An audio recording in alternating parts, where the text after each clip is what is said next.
Bismillahirrahmanirrahim. Assalamualaikum warahmatullahi wabarakatuh. Alhamdulillahirabbil alamin wassalatu wassalamu ala Rasulillah wa ala alihi wa man walah wala haula wala quwata illa billah.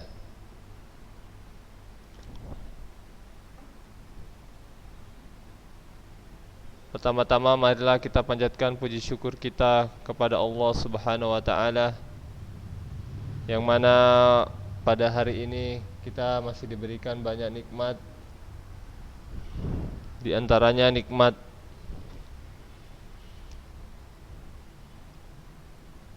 bisa memeluk agama Islam, nikmat bisa mendapatkan iman, yang mana dengan nikmat agama Islam yang ada pada diri kita, kita dapat menjalani kehidupan ini dengan baik dan benar. Agama Islam mengajarkan segala lini kehidupan, segala sudut kehidupan, mulai dari yang terkecil sampai yang terbesar. Contohnya saja yang terkecil, dari mulai kita masuk ke kamar mandi, keluar kamar mandi, cara memperlakukan binatang, cara bertetangga, cara berteman, ya, semua dipelajari dari hal kecil sampai yang terbesar.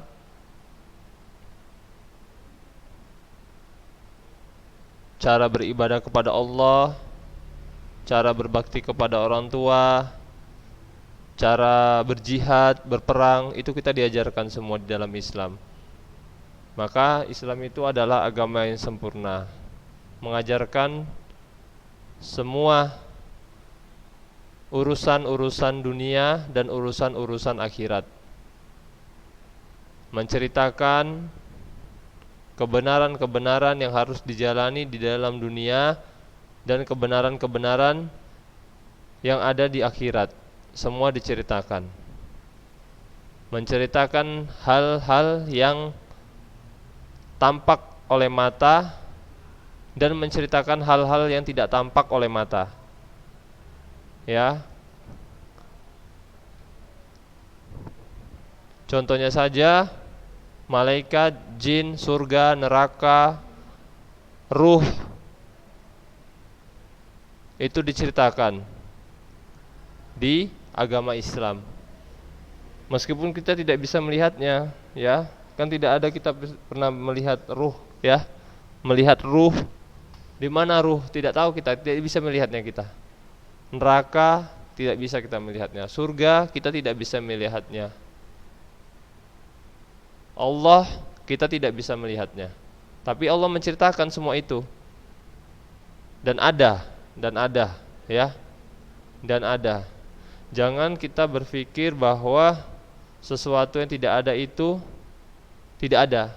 Sesuatu yang tidak tampak oleh mata itu tidak ada. Ya.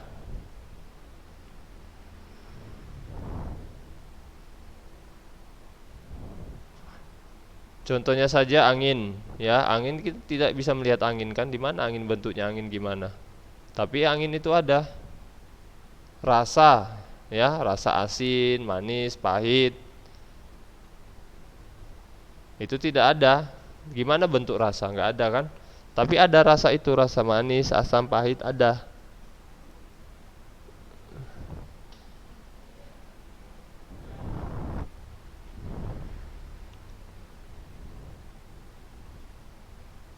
Nah, itu tadi yang Ustaz ceritakan, bahwa agama Islam mengajarkan, memberitahu, menjelaskan semua lini-lini kehidupan, dari yang nampak dan yang tidak nampak oleh mata. Salawat dan salam marilah kita hadiahkan kepada Nabi besar kita Muhammad sallallahu alaihi wasallam,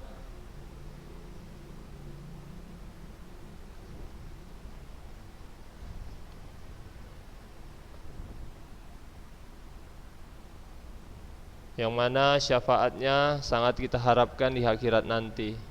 Dan semoga salawat yang kita hadiahkan tercurahkan juga kepada istri-istri beliau, sahabat-sahabat beliau, anak-anak cucu keturunan beliau, dan orang-orang yang mengikuti sunnah-sunnah beliau. Amin Allahumma amin.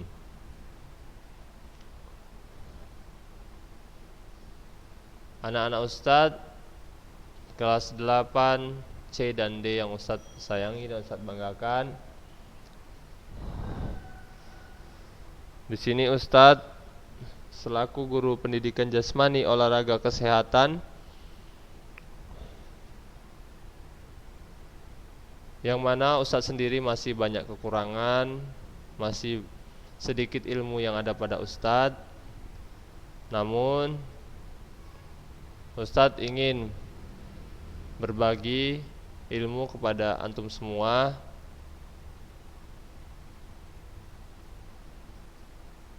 meskipun ilmu yang Ustadz sampaikan hanya sedikit. Mudah-mudahan itu bermanfaat bagi kalian semua ya. Ustadz lebih senang antum pandai dan faham tentang ilmu-ilmu agama ya, daripada ilmu-ilmu umum. Karena ilmu agama hukumnya wajib untuk dipelajari, wajib. Kalau tidak dipelajari berdosa kita. Seperti ilmu membaca Al-Qur'an ya, cara membaca Al-Qur'an, cara sholat, cara beribadah kepada Allah ya, sholat, zakat, puasa, ilmu akidah atau tauhid ya. Kemudian ilmu fikih ya, itu wajib hukumnya untuk dipelajari. Tapi kalau olahraga itu tidak wajib. Ilmu pendidikan jasmani olahraga tidak wajib dipelajari. Tetapi itu salah satu kewajiban antum untuk antum pelajari di sekolah. Nah, tidak wajib dalam hal agama antum pelajari, tapi di sekolah antum wajib mempelajarinya. Ya, sama seperti antum wajib ke sekolah pakai baju seragam, antum ke sekolah wajib pagi hari datangnya ya. Antum ke sekolah wajib membawa buku, wajib membawa pulpen. Antum ke sekolah wajib duduk dengan rapi. Antum ke sekolah wajib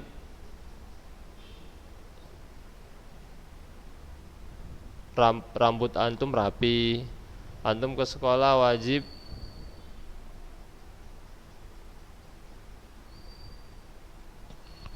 patuh kepada guru. Antum ke sekolah wajib mematuhi peraturan sekolah ya.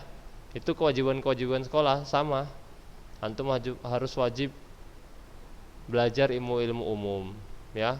Itu di sekolah. Tapi kalau dalam hal agama tidak. Antum tidak pakai baju seragam pun sekolah tidak ada namanya dosa. Nah, antum ke sekolah baju kaos, antum ke sekolah rambut antum gondrong, antum ke sekolah tidak membawa buku tulis, tidak membawa buku pelajaran, tak ada di dalam Al-Quran itu berdosa. Seseorang jika ke sekolah memakai baju tidak seragam berdosa.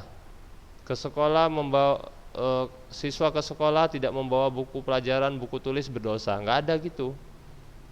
Nah, itu merupakan bagian dari adab ya. Peraturan wajib sekolah, bukan peraturan wajib agama ya. Nah, jadi harus paham itu ya. Harus kita pandai-pandai menempatkan posisi. Nah, kalau ini ya antum jangan kan kata Ustaz nggak wajib belajar olahraga. Ya udah nggak usah belajar lah. Tidak seperti itu. Dalam hal agama tadi Ustaz ceritakan ya. Kalau dalam hal agama tidak wajib mempelajari ilmu olahraga ya, ilmu pendidikan jasmani. Tapi dalam hal antum kan di sekolah sekarang ini, antum sekolah. Di sekolah ada pemimpin. Nah, wajibnya di mana? Wajibnya tadi itu antum harus menuruti kata pemimpin. Nah, antum sudah mau sekolah ke sini, antum harus ikut kewajiban peraturan yang ada di sekolah ini. Kewajibannya apa? mematuhi semua peraturan-peraturan yang diterapkan, misalkan belajar ilmu umum dan ilmu agama. Nah, jadi bukan ilmu agama aja di sekolah Ulun Nuha ini kan, ilmu umum ada, itu wajib dipelajari karena peraturan sekolah. Nah, jadi harus diikuti tadi. Tapi kalau antum tidak sekolah di Ulun Nuha, misalkan antum tidak sekolah lah gitu.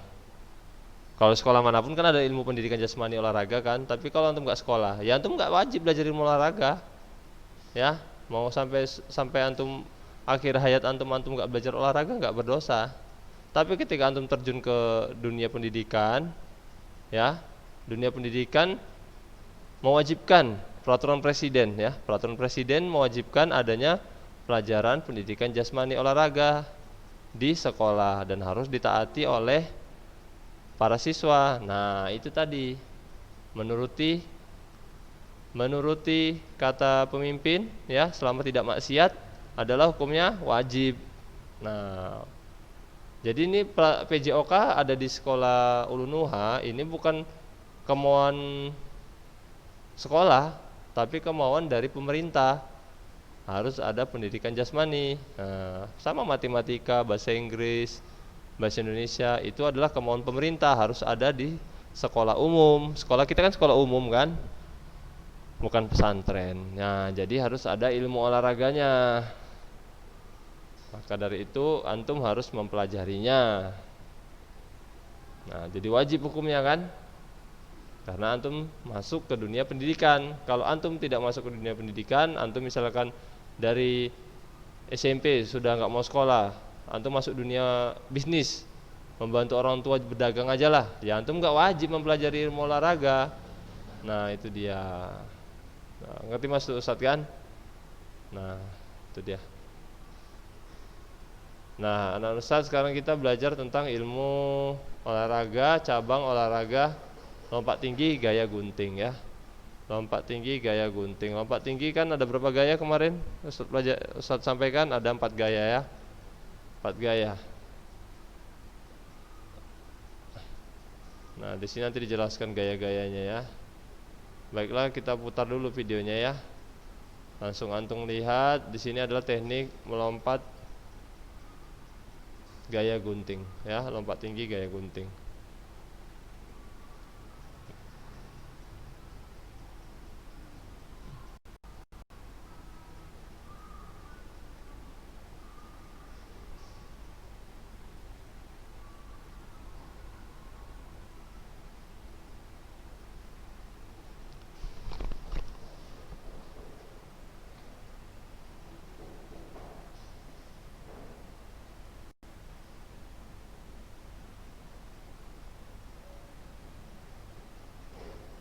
Nah, ini lompat tinggi ada 4 gaya. Yang pertama gaya gunting atau scissors. Scissors. Yang kedua gaya guling atau gaya straddle. Yang ketiga gaya guling sisi. Ini bisa disamakan ini, ya. Sekarang sama-sama gaya guling. Gaya guling straddle, ya. Dan gaya guling sisi.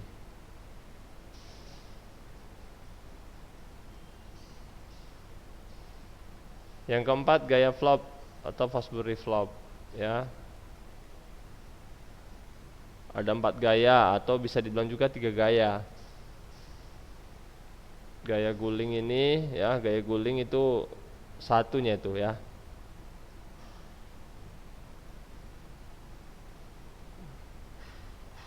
Nah, ini adalah gaya guling. Lompat tinggi gaya guling. Posisi kaki yang melakukan tolakan mengayun, posisi kaki yang melakukan tolakan mengayun, dan akhirnya kedua kaki serta seluruh tubuh melewati mistar nampak seperti gerakan gunting. Nah, ini kan kalau seperti menggunting gini kan, gunting kalau mau menggunting, sebelum menggunting kan terbuka dulu guntingnya kan. Nah, ini ibaratnya mata gunting, ya. Ini mata gunting. Nah, lagi dibuka mata guntingnya, guntingkan. Ah, itulah guntingnya. Seperti menggunting dia kan.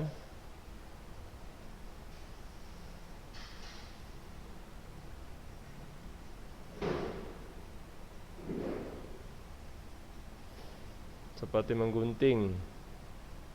Nah, ini gerakan gaya straddle. Sudah kita bahas minggu kemarin ya.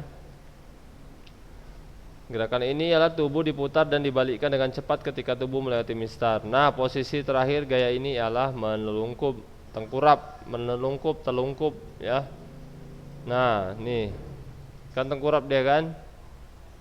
Nah, ini nggak boleh mistarnya jatuh di buat kaki. Kalau tersentuh aja boleh, tapi jangan jatuh ya. Dan tidak boleh dipegang. Kalau dipegang langsung batal. Kalau tersentuh kaki aja, mistar tidak jatuh tak masalah. Tapi kalau lompat, tangannya menyentuh mistar itu gagal. Nah, mendaratnya dengan cara tertidur ya. Tidur terlentang.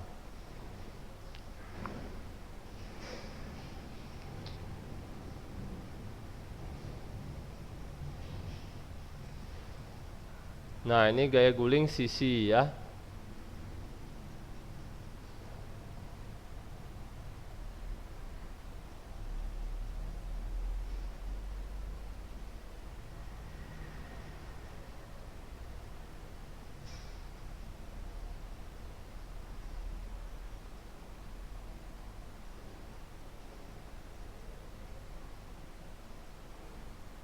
Gaya guling sisi dilakukan dengan cara melompati mistar dari sisi samping, lalu mengangkat tubuh seluruhnya dan memposisikan sedemikian rupa sampai melayang terlentang di udara.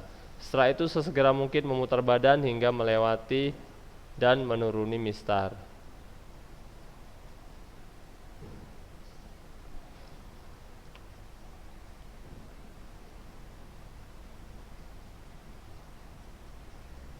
Nah, ini gaya flop. Ya, gaya flop seperti orang tertidur, terlentang, ya. Perut menghadap ke langit, wajah menghadap ke langit.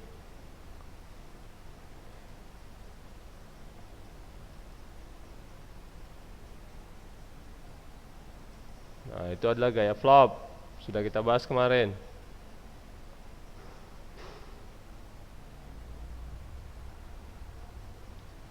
Nah, tinggi-tinggi sekali lompat mereka ya.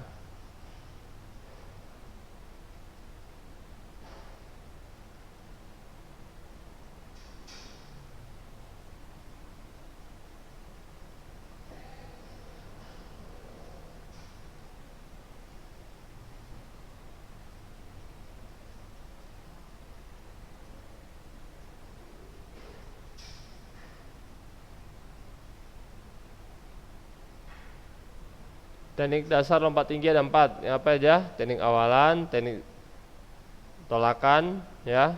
Kemudian teknik saat di atas mistar atau teknik saat di udara, kemudian teknik mendarat, ya.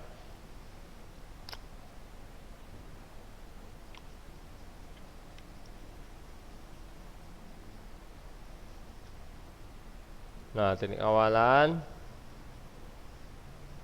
kemudian teknik tumpuan, kemudian teknik sikap badan di atas mistar atau di udara, teknik pendaratan.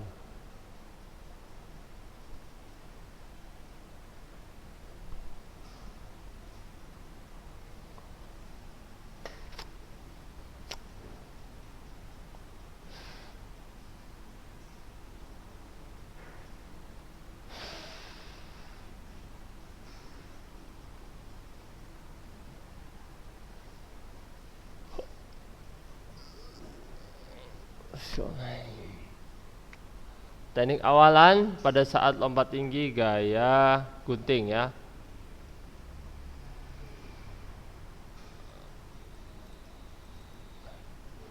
Melakukan awalan dengan cara berlari ya, berlari dimulai dari lari dengan kecepatan rendah hingga kecepatan tinggi.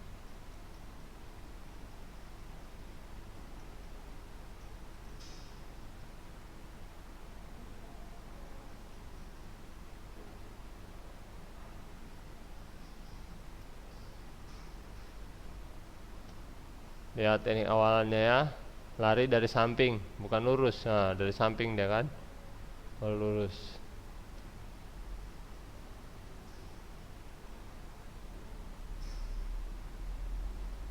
Kemudian teknik tumpuan. Teknik tumpuan adalah gerakan yang dilakukan dengan menggunakan kaki terkuat ya. Pada saat menolak, lakukan dengan kaki terkuat. Kalau kakinya yang kuat adalah kaki kanan, lompatnya dari sebelah sini. Nah, dari sebelah kiri. Tapi kalau lompatnya yang kaki kalau lompatnya yang kaki kanan yang kuat, maka lompatnya dari sebelah sini ya. Tapi kalau kaki kirinya yang kuat, lompatnya dari sebelah sini, dari sebelah kiri. Teknik tumpuan adalah gerakan yang dilakukan dengan menggunakan kaki terkuat agar tubuh terangkat hingga menuju dan dapat dilewati.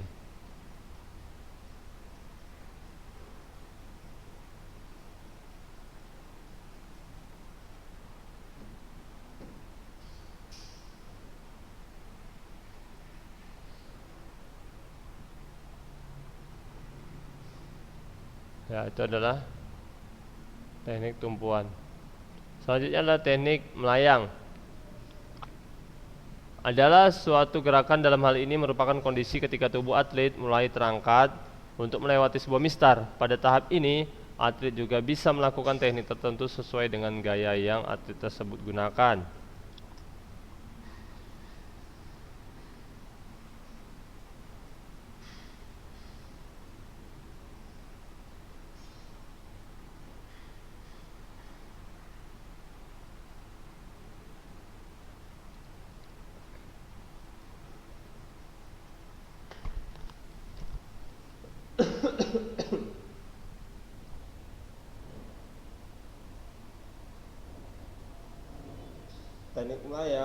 Teknik melayang adalah suatu gerakan yang dalam hal ini merupakan kondisi ketika tubuh atlet mulai terangkat untuk melewati sebuah mistar. Pada tahap ini, atlet juga bisa melakukan teknik tertentu sesuai dengan gaya yang atlet tersebut gunakan.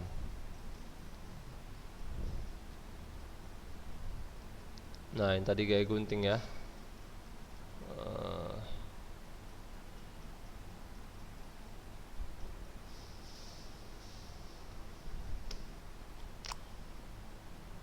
Teknik pendaratan adalah suatu teknik di mana momen ketika tubuh telah melewati tiang mistar dan jatuh ke matras.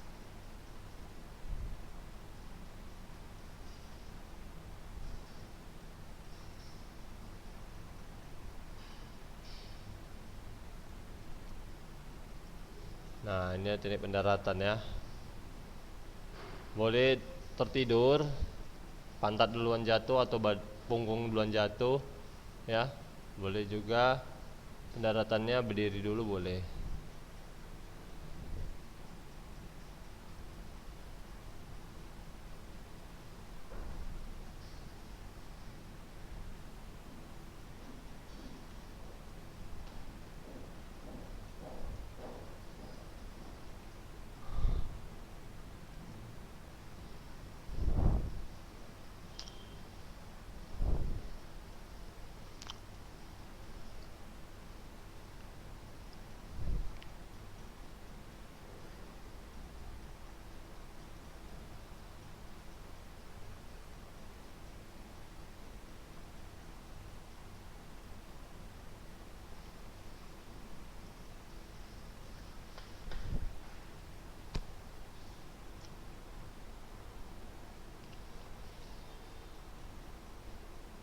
Nah, bagaimana Ustadz? Sulit ya kelihatannya ya.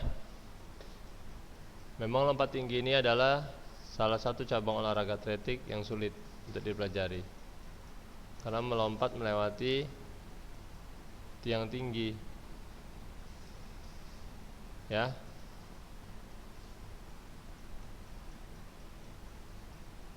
Jadi lompat tinggi adalah permainan yang sangat sulit untuk dilakukan ya.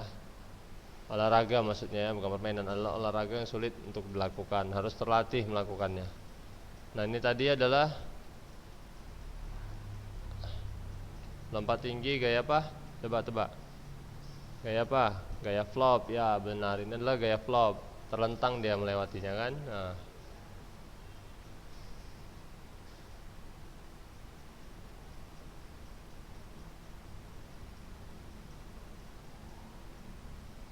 lompat tinggi, gaya flop. Lebar matrasnya 3 meter, panjang 5 meter ya.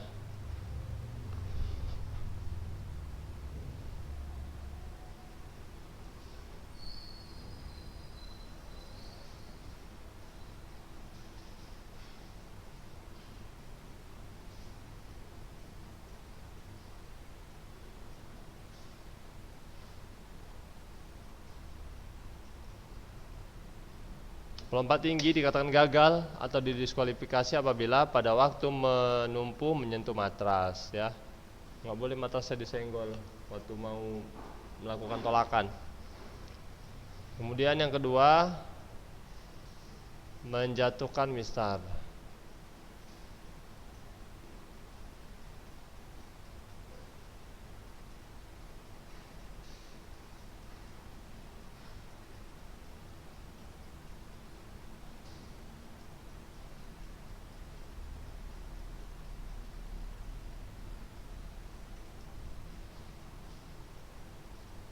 Lompat tinggi dikatakan gagal apabila pada waktu menumpu menyentuh matras, menjatuhkan mistar setelah melompat kembali lewat bawah mistar ya. Jadi menjatuhkan mistar ini maksudnya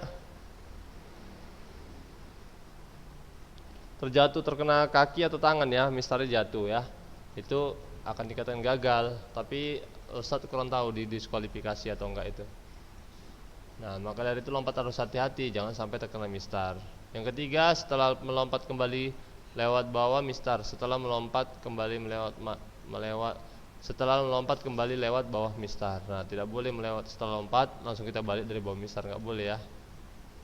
Itu kode dari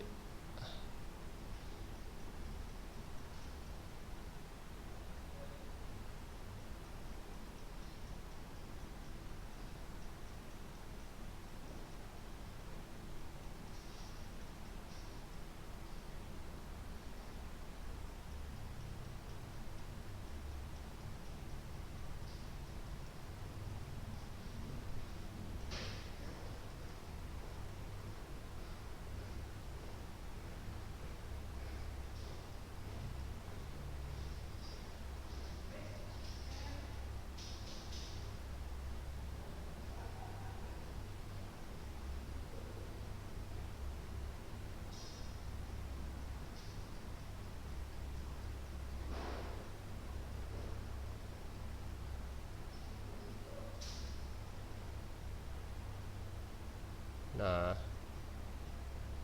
ini nggak usah ini ya. Nah, Ustadz, demikian saja yang dapat Ustadz sampaikan. Lebih kurangnya Ustadz mohon maaf apabila ada salah kata atau salah penyampaian. Ustadz sudahi dengan doa kafaratul majlis. Subhanakallahumma wa bihamdika asyhadu alla ilaha illa anta astaghfiruka wa atubu ilaik. Assalamualaikum warahmatullahi wabarakatuh.